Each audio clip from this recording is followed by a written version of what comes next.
शिमला में भर्ती आई दिल्ली पुलिस की, डीसीपी होते थे जी। वो शिमला के रहने वाले थे जी। तो वो हमें यहाँ से भर्ती करके लेके गए थे 1986 में। मुझे मतलब ये लगता था कि यहाँ जाके सर्विस में नहीं मैं सर्वाइवल कर पाऊंगा जी। मुझे कुछ करना पड़ेगा। वहाँ से आपका पूरा माइंड चेंज हो गया कि मेरे को नौकरी नहीं करनी है और मेरे को एक बिजनेस करनी, बिजनेस में जाना है। ऑटो रिक्शा लेने के बाद उनको मैंने रेंट पे चलाया।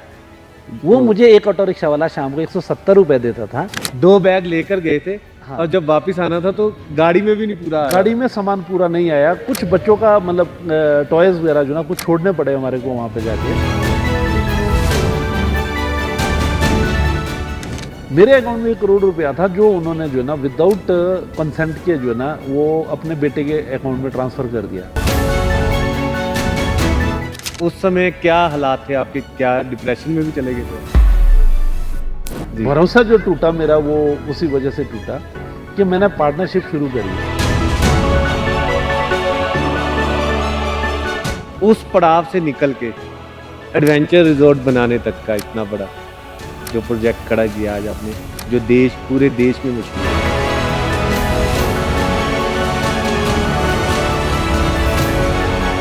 18 करोड़ रुपया मैंने इस पे लोन लिया जी। इस प्रॉपर्टी पे जी। वहाँ से ये शुरुआत करी और आज मैं आपको बड़े फख्र से बोल सकता हूँ आज की डेट में जो मेरी टर्नओवर है जी 10 से 12 करोड़ की मेरी टर्नओवर है। तो फिर बच्चों ने मुझे ज्वाइन कर लिया। बड़े वाले बेटे को मैंने हायर एजुकेशन के लिए सिंगापुर भेजा जी। उसने वहाँ से होटल मैनेजमेंट किया जी। और छोटे वाले को ग्रेजुएशन करने के बाद जो है ना उसको दुबई भेजा, उसने वहाँ से MBA किया फाइनेंस में जी। तो अब ये दोनों जाके जो है ना मेरे को ज्वाइन कर चुके हैं।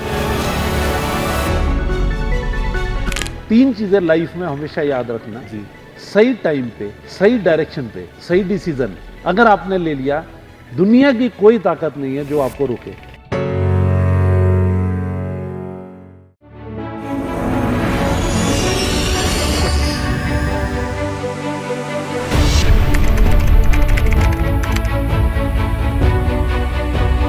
नमस्ते, आदाब, सत श्री अकाल। मैं हूं अर्शदीप सिंह समर और आपका द समर न्यूज़ के खास प्रोग्राम जय हिंद में स्वागत है।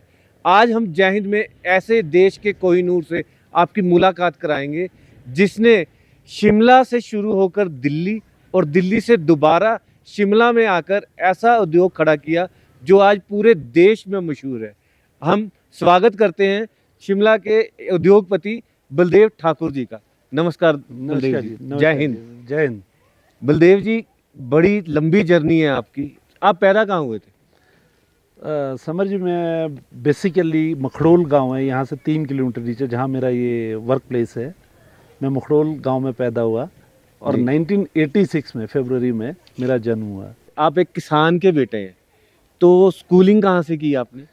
हमारा एक प्राइमरी स्कूल होता था मखड़ोल में ही, वहाँ से प्राइमरी करी मैंने। उसके बाद मिडिल स्कूल हमारा चेड़ में था जिसके लिए मुझे 4 किलोमीटर जो है ना जाना पड़ता था, 4 किलोमीटर आना पड़ता था जी। तो हिल्स चढ़नी पड़ती थी तो काफ़ी टफ था टेरेन जी। तो मिडिल स्कूल हमने वहाँ से किया। और सबसे पैनिक जो है ना 9th और 10th था हमारा हाई स्कूल ना चियोग में था जी। जो मेरे घर से लगभग 14 किलोमीटर था जी। तो हम सुबह 7 किलोमीटर जाते थे और शाम को 7 किलोमीटर वापस आते थे तो वापस घर पहुंचते थे। जी। आप 90s की बात होगी आज जब आप दिल्ली गए होंगे, तो उस समय क्या दिल्ली जाना इतना आसान था? उस समय आपके मन में कैसे आया कि आप दिल्ली जाना चाहते हैं? समझ जी, मैं पहली बार जो ना मतलब ये सोचा, मैं घर पे खेती करता था, मुझे बड़ा शौक था जी। घर की परिस्थितियाँ ऐसी थी कि घर पे जो ना मदर होते थे, फादर होते थे जी। और मैं 5वें नंबर पे हूँ। हमारे ब्रदर सिस्टर है, हम 7 लोग हैं जी। 4 सिस्टर्स है मेरे जी। और 3 ब्रदर है जी। तो एक छोटा ब्रदर, एक मेरे से बड़े हैं जी। मैं 5वें नंबर पे हूँ जी। सब स्टडी कर रहे थे, छोटे वाले भी बड़े वाले भी। तो मेरी जब मैट्रिक हुई तो मैं घर पे ये नहीं बता सका कि मुझे आगे स्टडी के लिए जाना है क्योंकि घर में जो ना मतलब कोई काम करने वाला था नहीं, मदर अकेले होते थे। तो मैं मदर के साथ जो ना मैट्रिक करी 1986 में जी। उसके बाद जो ना मैंने 82 में मैट्रिक करी और उसके बाद जो ना मैं 3 साल घर पे काम किया जी। और बहुत अच्छा मतलब मैंने जो ना बिजनेस से पहले जो ना मेरा जो बेसिक स्टार्ट था वो यही था कि मैंने एक गांव में ना, पिताजी ने मुझे एक दुकान खोल के दी, जी करियाने की दुकान थी, बहुत छोटी सी दुकान थी। और मुझे आज भी याद है कि 17,000 रुपए का मैंने राशन भरा उसमें जाके। अच्छा, करियाना की दुकान थी? करियाने की दुकान थी, जहाँ से ये मेरा मतलब बेसिक मुझे लेजर सीखी मैंने वहाँ पे जाके, जी। कि पिताजी ने सिखाई कि कैसे लेजर और कैश बुक भरते हैं। 10वीं के बाद आपने पहले करियाने की दुकान आपने उस समय शुरू की 84-85 के बाद? 84 में जी, जी। 84-85 में। तो फिर वहाँ से दिल्ली कैसे जाना हुआ आपका पहले? शिमला में भर्ती आई दिल्ली पुलिस की। जी दिल्ली पुलिस के लिए एक एसपी होते थे, वीरेंद्र शर्मा जी, डीसीपी होते थे, जी वो शिमला के रहने वाले थे। जी तो वो हमें यहाँ से भर्ती करके लेके गए थे 1986 में। जी 86 में मैं सितंबर 1 सितंबर 1986 को मैंने दिल्ली पुलिस ज्वाइन किया था। जी और 13 महीने मेरी ट्रेनिंग हुई वहाँ पे जाके, बहुत हार्ड ट्रेनिंग थी। जी ट्रेनिंग के बाद जो है ना, मतलब वो बस एक दौर था, जो एक, मैं तो पहली बार अपने घर से जो है ना शिमला से आगे गया। जी सुना ज़रूर था कि नीचे प्लेन में जो है ना जगह, मतलब आगे प्लेन है, पर कालका जाने के बाद पता चला कि वाकई प्लेन वो ख़त्म ही नहीं हो रहा था। अच्छा जी। तो पहली बार मैं 86 में दिल्ली गया। अच्छा जी। तो फिर आपने जब भर्ती हुई तो आपके दिमाग में ये चलता रहता था कि मुझे एक बिजनेस जरूर करना है एक बार? 1 साल तक नहीं रहा समझ जी। जी। 1 साल तक मैं नॉर्मल जो ना, मुझे ये था कि मेरे को मतलब बहुत बड़ा एक मतलब सपोर्ट मिला कि गवर्नमेंट जॉब मिला। जी तो लेकिन जैसे ही ट्रेनिंग खत्म हुई, जी दिल्ली सिखाती है लोगों को। जी मुझे मतलब ये लगता था कि यहाँ जाके सर्विस में नहीं मैं सर्वाइवल कर पाऊंगा, जी मुझे कुछ करना पड़ेगा। जी तो वहाँ से मैंने ये शुरू किया कि जैसी ट्रेनिंग खत्म हुई, मैं 14 या 15 दिन के लिए घर आया वापस। जब जी। वापस गया, जी वापस जाते ही मेरे कुछ दोस्त बने वहाँ पे जाके। जी तो उसके बाद जो है ना मैंने सोचा कि नहीं, हम पैरेलल जो है ना कुछ काम करेंगे। जी। तो बिजनेस दिमाग में था, शुरू से ये था कि कुछ बनना है। तो आपने पहली शुरुआत क्या यहाँ से करी बिजनेस को लेके?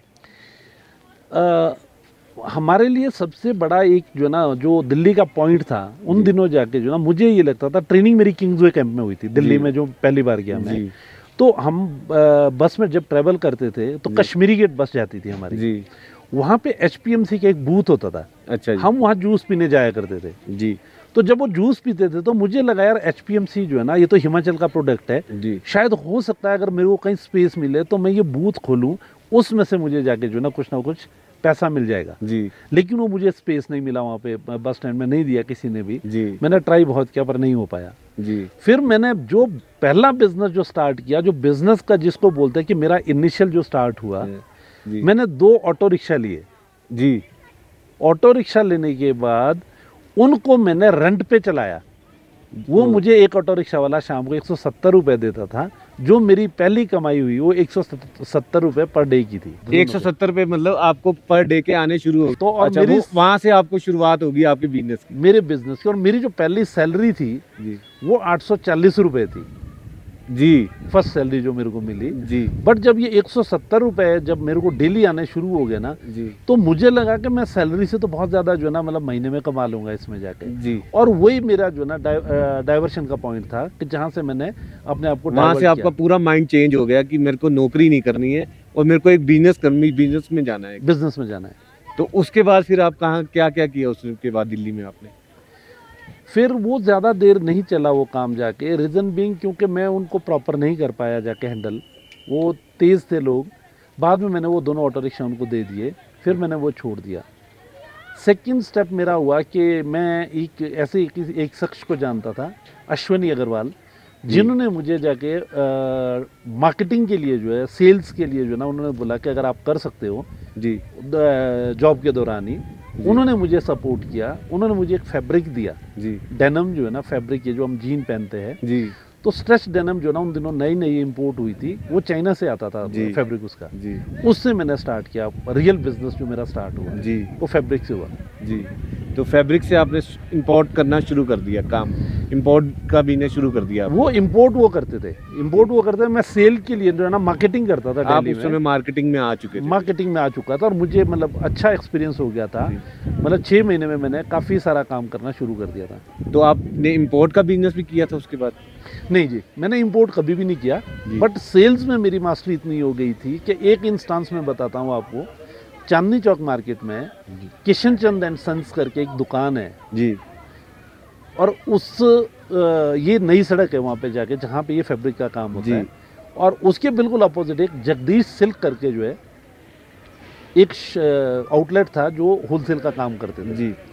उनकी मेरे को डिमांड आई एक बार कि भाई जितना भी आप फैब्रिक सप्लाई कर सकते हो हमें लेडीज़ फैब्रिक जो ना उन दिनों ये इंपोर्ट होता था जॉर्जेट साटन वगैरह जो है ना जो लेडीज़ का जो है ना सूट्स के लिए यूज़ जी। होता था। जी। तो समर जी मेरा एक जो सबसे मेन आपको जो मैं बता रहा हूँ वो ये चीज़ है कि एक दिन मैंने 27 लाख रुपए का फैब्रिक जो ना एक सिंगल डे में जाके जो ना मैंने उस मार्केट में सेल किया। अच्छा, उस दिन एक सिंगल डे में आपने मार्केटिंग की? सिंगल डे में एक दिन की डिलीवरी मतलब मेरी 27 लैक्स की है जो आज भी रिकॉर्ड है जी। और मैंने किसी से 1 रुपया नहीं लिया। मतलब मुझे इतना भरोसा था कि जिसके साथ मैं डील कर रहा हूँ वो प्रॉपर जाके जो ना मेरे को मतलब प्रॉपर जो ना मेरा फाइनेंस जो ना सेफ था। जी। तो मैंने वो आज तक मैं भूला नहीं वो चीज़ जाके। अब भी कभी जब मुझे याद आती है तो एक बहुत बड़ा दिन था मेरी ज़िंदगी का जिस दिन ये सेल हुई थी। मार्केटिंग में आपने इतना अच्छा काम करना शुरू कर दिया था, फिर दिल्ली क्यों छोड़ दिया आपने? और सबसे पहले आपको ये पूछेंगे कि आपकी शादी कहाँ पे हुई थी? ये सफ़र जो है ना शुरू हुआ था मेरा 93 तक जो है ना जी मैं दिल्ली में था जी। और 94 में मई में 12 मई को मेरी मैरिज हुई। मेरी अरेंज मैरिज है और गांव से यहाँ से जो है जी। कुफरी में ही मेरी ससुराल है। जी। तो मई में घर वालों ने बोला तो मैं आया था मैरिज के लिए जी। और 12 मई 1994 को शादी हुई जी। और अब मैं 20 दिन में यहाँ रुका। जी। उसके बाद मैं अपनी वाइफ को भी जो है ना मई में ही दिल्ली लेके गया। वो पहली बार मेरे साथ दिल्ली आई। जी। तो वो एक बहुत बड़ा मतलब एक चेंज था कि उन दिनों गर्मी बहुत ज़्यादा होती थी। जी। साधन इतने हुआ नहीं करते थे क्योंकि सर्वाइवल के लिए जो है ना इतना वेल सेटल्ड नहीं थे। जी। रेंटल मेरे पास घर था जी। बट बहुत छोटा घर था। एक जो है ना जी। एक रूम था और एक किचन जी। थी जहाँ हम रहते थे। जी। तो फिर उस दिन से आपको लगा कि गर्मी बहुत ज़्यादा है और आप वैसे ही इतने अच्छे माहौल में पैदा हुए हैं, शिमले जैसी धरती में आप पे पैदा हुए हैं, तो आपको लगा कि मेरे को शिमला वापस आना चाहिए? नहीं समझ जी उस टाइम नहीं था ये। उस टाइम जब शादी करके मैं गया तो मतलब ये था कि मतलब फैमिली प्लानिंग थी आगे जाके कि जैसे जैसे मतलब सर्वाइवल के लिए ना कर रहे थे। जी। मैं जॉब कंटिन्यू कर रहा था जी। बट साथ में बिजनेस मेरे दिमाग में हमेशा रहता था। जी। और एक दिन ऐसा आया कि मेरे को मिसेज ने पूछा कि भाई हमें सैलरी तो आपको बहुत कम मिलती है जी। तो इसमें गुजारा हम कैसे करेंगे। जी। तो मैंने उस दिन पहली बार अपनी वाइफ को बताया कि मैं साथ में बिजनेस भी करता हूँ। जी। मेरी जो सैलरी है मैं 1 रुपया भी जो है ना उसमें से अपने लिए नहीं रखूँगा। जितना मुझे सैलरी मिलती है मैं वो आपको जो है ना हर महीने दिया करूँगा। जी। बट आप मेरे को 29 दिन ये नहीं पूछोगे कि आप क्या करते हो। जी। और वो टाइम ऐसा था कि मेरे को इतना सपोर्ट मिला फैमिली की तरफ से जी। या वाइफ की तरफ से कि 95 में पहला मेरा बेटा हुआ जी। जिसका नाम प्रतीक ठाकुर है जो जी। अब मेरे साथ बिजनेस ज्वाइन कर जी। लिया जिसने। जी। 95 में जो है ना वो हुआ और 99 में मेरा सेकंड सन हुआ जी। सौभाग्य। जी। तो 98 में मैंने ये डिसाइड कर लिया कि यार मुझे वापस जाना है जी। क्योंकि जब फैमिली कंप्लीट हो गई जी। तो मुझे लगा कि बच्चों के लिए जो है ना ये माहौल दिल्ली वाला उन दिनों पॉल्यूशन बढ़ता जा रहा था। जी। मेरे कुछ दोस्त थे डॉक्टर जिन्होंने मुझे बहुत एडवाइस किया कि आप ऐसी जगह से आते हैं ये आप लोगों के लिए रहने के लिए दिल्ली ठीक नहीं है। अगर आपके पास है सोर्सेज तो आप वापस जा सकते हैं। जी। तो उसके बाद आपका माइंड सेट हो गया कि मेरे को एक बार वापस जाना है शिमला? हाँ मैंने सोचा कि अगर मेरा बिजनेस ये दिल्ली में मतलब अगर तो कंटिन्यू करता मैं जाके तो बहुत मतलब आगे जाता। जी। बट मुझे माइंड में ये था कि मेरी फैमिली सारी यहीं थी जी। तो अपनों से लगाव था कि मुझे वापस जाना है। जी। तो 98 में मैंने ये डिसीज़न ले लिया और मैंने बच्चों को बोला कि हमें वापस शिमला जाना है। तो शिमला में आपने आके कैसे शुरू किया? शिमला में जब आप वापस आए तो आपने कैसे ये प्लानिंग शुरू की सारी आके? समर जी एक ना बहुत मज़ेदार स्टोरी सुनाता हूँ कि ना मैं अपने ससुराल में बता पाया ना मैंने अपने घर में अपने पेरेंट्स को बताया। जी। मैं जब शिमला शिफ्ट हुआ तो जी। मतलब जब मैं यहाँ से गया था तो मेरी वाइफ ने मतलब मेरे पास जो है ना 2 प्लेटें थी और 2 गिलास थे और 2 चम्मच थे जी शादी से पहले। जी तो शादी में जैसे आपने देखा होगा कि जी। चलो जो भी सामान होता है लड़की के साथ, हमारे यहाँ मतलब वो तो है नहीं है प्रथा जी कि जी यहाँ पे जाके जो है ना दहेज वहेज का कोई वो रहता नहीं है। जी तो सिंगल मैंने वाइफ को बोला कि जो चीज़ें थी हमारी जो घर से मतलब उनको दी थी जी वो उनकी यही थी। जी तो हम बिल्कुल खाली जो है ना 2 बैग थे हमारे पास जी जिसमें कपड़े थे, जी। वो लेके हम शादी के बाद दिल्ली गए। दिल्ली गए थे। तो मिसिज ने अपने किचन का एक एक जो है ना सामान चम्मच जी। से लेकर जी सारा जो है ना परचेज किया जाने के बाद। जी फिर मेरा घर बसा, जी घर बसाया इन्होंने। और जी। उसके बाद जिस दिन मैंने वहाँ से दिल्ली छोड़ा जी तो एक एलपी गाड़ी की हमने जाके, जिसमें हमारा सामान पूरा नहीं आया, कुछ सामान हमें छोड़ना पड़ा। 2 बैग लेकर गए थे हाँ, और जब वापस आना था तो गाड़ी में भी नहीं पूरा आ रहा गाड़ी में सामान पूरा नहीं आया, कुछ बच्चों का मतलब टॉयज वगैरह जो ना कुछ छोड़ने पड़े हमारे को वहाँ पे जाके, जी। वो नहीं आ पाया जाके। जी। फिर हम दिल्ली शिमला शिफ्ट हुए।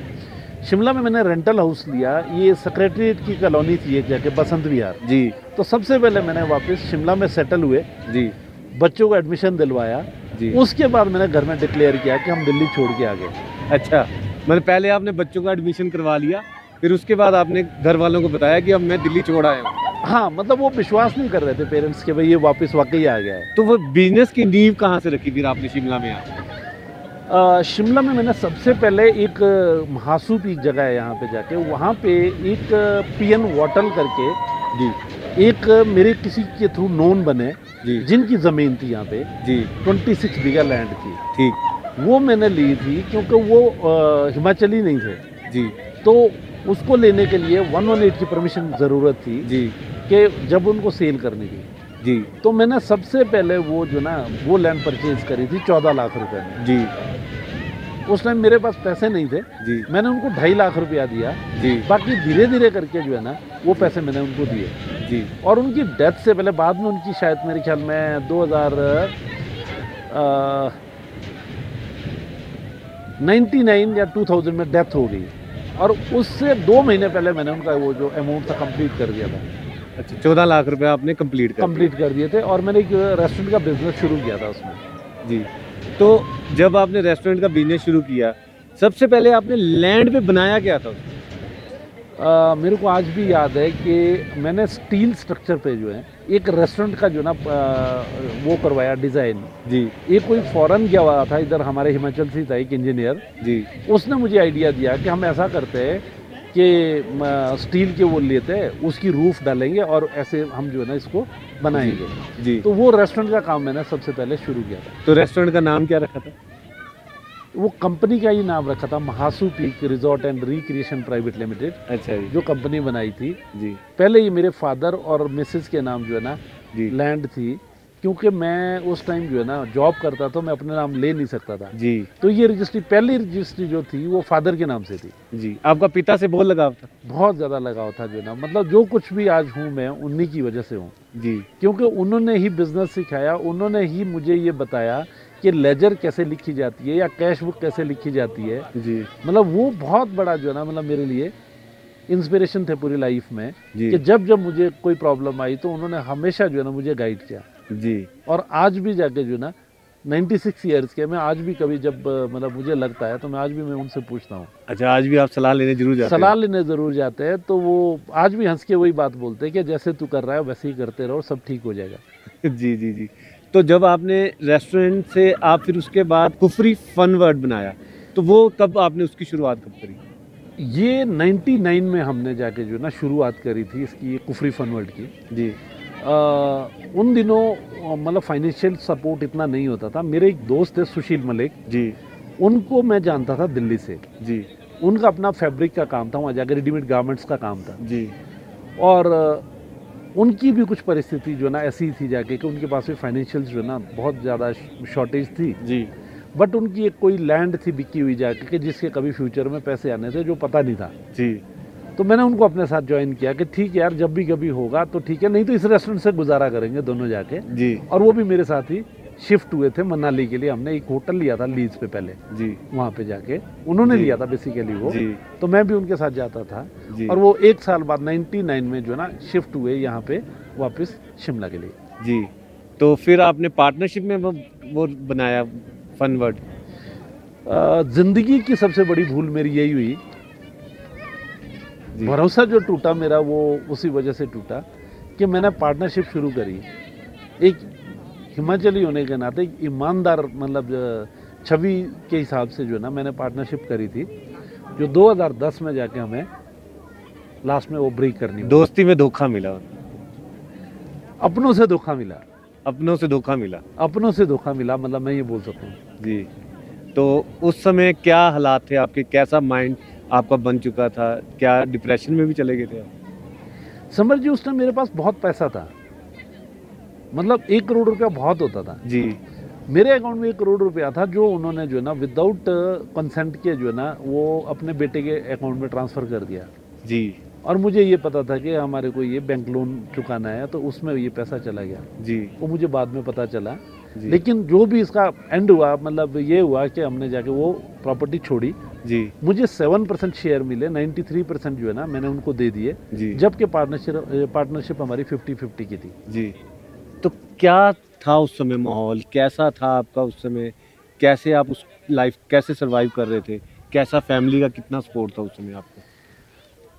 मेन चीज़ ये थी कि मेरे ब्रदर्स मेरे साथ काम करते, छोटे वाला ब्रदर मेरे साथ काम करता था, और जी। मेरा जो स्टाफ था जो आज भी मेरे साथ है जी। 20-25 साल से, जी वो आज भी है। जी उन लोगों का इतना सपोर्ट रहा, फैमिली का और अपने दोस्तों का, जी और साथ में जाके जो ना मतलब मेरे स्टाफ का जी बहुत बड़ा रोल है जाके जो ना दोबारा से ये काम शुरू करने के लिए। जी। फैमिली का कैसा सपोर्ट था उस समय? फैमिली तो सामने खड़ी होके जो ना मेरे ऊपर जो ना हाई कोर्ट का स्टे आ गया था, मैं जा नहीं सकता था साइड पे। जी तो मेरे वाइफ और मेरे जो सिस्टर थे जी वो मतलब डायरेक्ट जो है ना वहाँ एंटर कर गए, क्योंकि वाइफ के नाम तो शेयर्स थे। जी। तो वाइफ बच्चे आपके साथ आके खड़े हो गए, पूरी पूरी फैमिली है आपके साथ आके बच्चों खड़ी को हो नहीं पता इसके बारे में। बच्चे, मेरा जो है ना बड़े वाला बेटा हॉस्टल में था, छोटे वाला शिमला जब जहाँ हम रहते थे तो मैं उसको लाता नहीं था इधर, उसको मालूम ही नहीं था कुछ भी। गई। जी बच्चों को सिर्फ प्रतीक को स्कूल में पता चला था न्यूज़पेपर के थ्रू कि वहाँ पे कोई डिस्प्यूट हुआ है। जी। तो फैमिली ने पूरा साथ दिया उसको। बहुत साथ दिया, बहुत साथ दिया। उसके बाद फिर अगली जर्नी कैसे पूरी की आपने? समर जी जब ये मार्च को जब ये डिस्प्यूट शुरू हुआ, जी मैंने सबसे पहले ये किया कि मुझे लड़ाई नहीं लड़नी है, जी मुझे ये सेटल करना है। जी तो उसमें लोकल एडमिनिस्ट्रेशन प्लस डिपार्टमेंट का, पुलिस का बहुत सहयोग मिला मुझे, जी हमें समझाने के लिए। मैं ये कहूँगा दोनों के लिए जी कि वो एक ऐसा माइलस्टोन था हमारे लिए कि वो भी भटक रहा था और अपनी भी परिस्थिति ठीक नहीं थी, क्योंकि भला चंगा जो बिजनेस था हमारा करोड़ों रुपए का, जी। वो हमने ज़ीरो पे ले आए। जी हमारी बेवकूफ़ी की सब ये समझ लीजिए जी कि वो मैनिपुलेशन जो पेपर में हुई जाके वो गलती हुई, मतलब मेरे अपने कुछ मिल गए उनके साथ, मेरे पार्टनर के साथ। जी। इसीलिए मैं बोलता हूँ कि अपनों से धोखा मिला। अपनों से धोखा मिला, और कई बार अपने ही ऐसा मतलब निशान छोड़ जाते हैं जो लाइफ में हमेशा बंदे को याद रहता है। समर जी मेरे एक ना मामा जी का बेटा है राजेंद्र, जी जिसका मतलब मुझे आज भी दुख होता है जब भी कभी मतलब मैं उसको देखता हूँ। जी मैं मतलब अपने सके ब्रदर की तरह समझता था उसको। जी वो जो हमारा बॉन्ड टूटा ना, जी उसने मुझे बहुत तोड़ दिया, जी मतलब बहुत तकलीफ दी। जी वो उससे जो है ना वो ऐसा सीधा था कि वो आज भी जाके वो मेरे को देखता है, मैं उसको देखता हूँ ना, जी तो वही प्यार जो है ना एक दूसरे की आंखों में दिखता है। जी बट परिवार के साथ कुछ ऐसी परिस्थितियां बन गई कि हम लोग दोनों जो है ना आज भी नहीं मिल सकते साथ में। जी जी। तो उस पड़ाव से निकल के एडवेंचर रिजॉर्ट बनाने तक का इतना बड़ा जो प्रोजेक्ट खड़ा किया आज आपने, जो पूरे देश में मशहूर है, वो जर्नी कैसे वे पूरी की आपने? समझ जी मेरा एक दोस्त है सिंगापुर में। जी मतलब जब ये डिस्प्यूट हुआ तो मैंने ये सोचा कि अब दोबारा मुझे ना कहीं दोबारा दिल्ली ना जाना पड़े। जी मैंने मेरे पास पासपोर्ट था, मैंने वीज़ा लगाया सिंगापुर जी। का। मैं सिंगापुर चला गया 1 महीने के लिए। जी वहाँ पे जो दोस्त था उसने मेरे को एक बुकिंग करवाई होटल में जाके, जी जो उस टाइम जो ना मेरे लिए बहुत कॉस्टली था। जी 27,000 का रूम था जो 12,000 रुपये में उन्होंने मेरे को डिस्काउंट में करवाया। मरीना बे सेंड करके एक जी। प्रॉपर्टी है, बहुत खूबसूरत प्रॉपर्टी है। जी उसके 27th फ्लोर पे मैं रहता था। जी मैं 1 महीने तक उस होटल से बाहर नहीं आया। जी मैं उसके रूफ टॉप पे जाता था, स्विमिंग पूल था वहाँ पे, जी वहाँ से मैं सिंगापुर देखता था। जी और वो मतलब मुझे एक ऐसी एनर्जी मिली वहाँ पे जी जाके कि मुझे लगा कि दुनिया जो है बहुत आगे जा सकती है, हम तो अभी छोटी सी मतलब वो है। जी और एक सबसे मतलब जो यादगार पल है वो मैं आपको बता दूं, जी मतलब होके ख़त्म हो गया जब सेटल हो गया सारा, जब मैं जी गया यहाँ से जी। इस प्रोजेक्ट को बनाने से पहले। तो फिर आप जब सिंगापुर गए तो आपने अपने वो दोस्त से बातचीत करी, तो फिर क्या सपोर्ट मिली आपको? उसने मुझे मॉरल सपोर्ट इतना दिया जी कि यहाँ तक बोल दिया उसने जाके कि तेरे को फाइनेंशियल भी अगर सपोर्ट चाहिए होगा तो मैं करूँगा। जी मैंने नहीं बोला उसको कि मेरे को फाइनेंस भी चाहिए, बट लेकिन मेरे को हौसला इतना मिला कि मेरा एक दोस्त है, अगर कभी मेरे को ज़रूरत पड़ी तो मैं उसके पास जाके ना अपने बच्चों को पाल लूँगा। जी तो आज भी वो मेरे पास आते हैं। जी दुबई वो शिफ्ट कर गए उनके बच्चे जाके, तो अभी हम मिलते हैं। मेरी फैमिली भी जानती है और मैं जी भी जानता हूँ उनको बहुत अच्छी तरह से। वो गुजरात के रहने वाले हैं, जी। वहीं सेटल्ड है। उसके बाद आप वापस आ गए थे? उसके बाद मैं 1 महीने के बाद जब वापस आया जी तो पूरा स्टाफ और मेरा जो छोटा ब्रदर है वो सारे इकट्ठे हो गए जी कि आप जो मर्जी करो, हम तो जाके यहीं रहेंगे, हम नहीं जाएंगे कहीं पे भी। जी फिर मैंने मतलब अपना निर्णय ले लिया, घर वालों को भी बता दिया कि मैं दोबारा से कुछ काम शुरू करूँगा। जी। फिर इसकी नींव रखी। फिर इसकी नींव रखी। आज इसमें क्या-क्या खास है, आज वो भी बता दीजिए कि एडवेंचर रिज़ॉर्ट में आपने क्या-क्या खड़ा किया है, जो इतना मशहूर है आज पूरे देश में?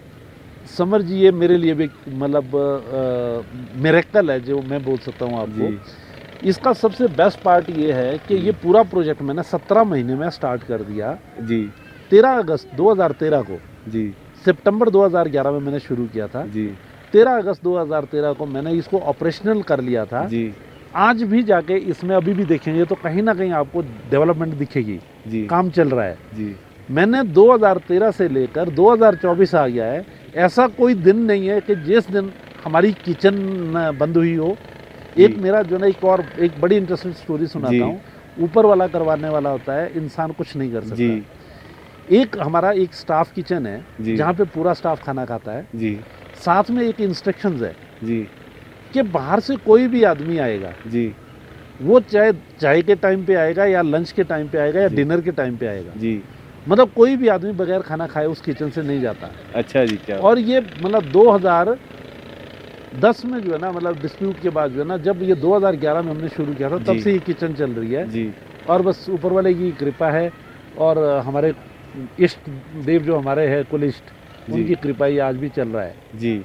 तो आप अब हमारी भी ऐसी दुआएं हैं कि आप ऐसे ही आगे बढ़ते रहें, लेकिन हम चाहते हैं कि आप एक यूथ को जो आज बढ़ना चाह रहा है उसको क्या मैसेज देना चाहेंगे आप?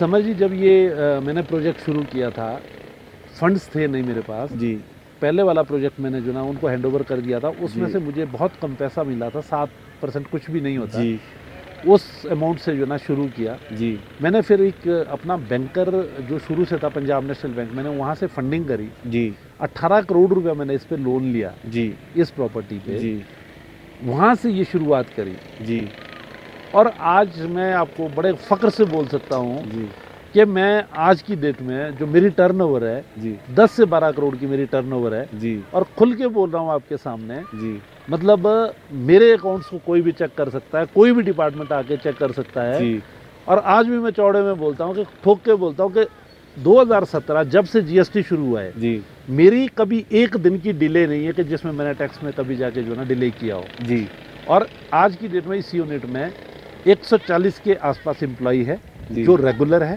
जी और 25 और 30 के बीच में जो है ना डेली वेजेस पे मेरे पास रहते हैं लोग। जी उसके बाद इसी प्रोजेक्ट के बाद मैंने एक होटल बनाया साथ में, जी होटल ट्विन टावर, जी जिसमें 35 रूम्स है।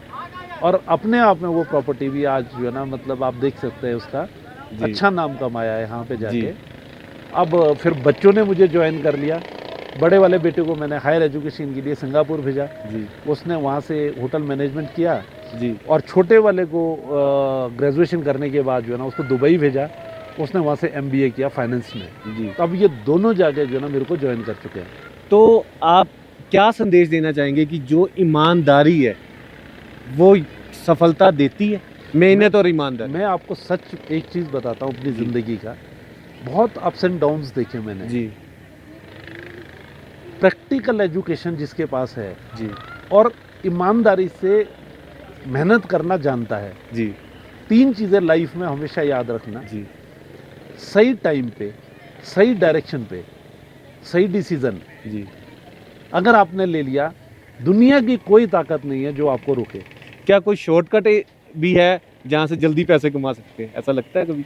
आजकल बड़ा यूथ में चल रहा है। समर जी, मैं आपको एक बात बता दूं, अपनी लाइफ एक प्रैक्टिकल एक्सपीरियंस बताता हूं। जी लाखों में एक आदमी की लॉटरी लगती होगी, सुना है मैंने जाके, पर जी। मैंने देखा नहीं है। जी मुझे इस इंडस्ट्री में 22 साल हो गए, टूरिज्म इंडस्ट्री में। जी। आज भी मैं सीख रहा हूँ। जी यूथ के लिए मैं एक ही चीज़ बोलना चाहता हूँ, जी हमारा हिमाचल का जो फ्यूचर है वो टूरिज्म है। जी गवर्नमेंट, उनसे भी मेरी एक ही रिक्वेस्ट रहती है जी कि प्राइवेट सेक्टर में जब जब कोई आदमी आएगा जो एंटरप्रेन्योर बनना चाहेगा ईमानदारी के साथ, जी इस स्टेट में बहुत स्कोप है टूरिज्म का। जी और यूथ से भी मैं यही रिक्वेस्ट करता हूँ, आप होम स्टे करो, आप गाड़ी का काम करो, जो भी बिजनेस आप करो, अगर आप ऑनेस्टी से काम करेंगे तो मतलब मैं नहीं मानता कि जाके जो है ना कोई आदमी जो है ना आगे ना जाए, ये हो नहीं सकता। जी। धन्यवाद बलदेव जी। थैंक यू जी, बहुत बहुत धन्यवाद। Thank you. आप आए, आपका बहुत बहुत धन्यवाद।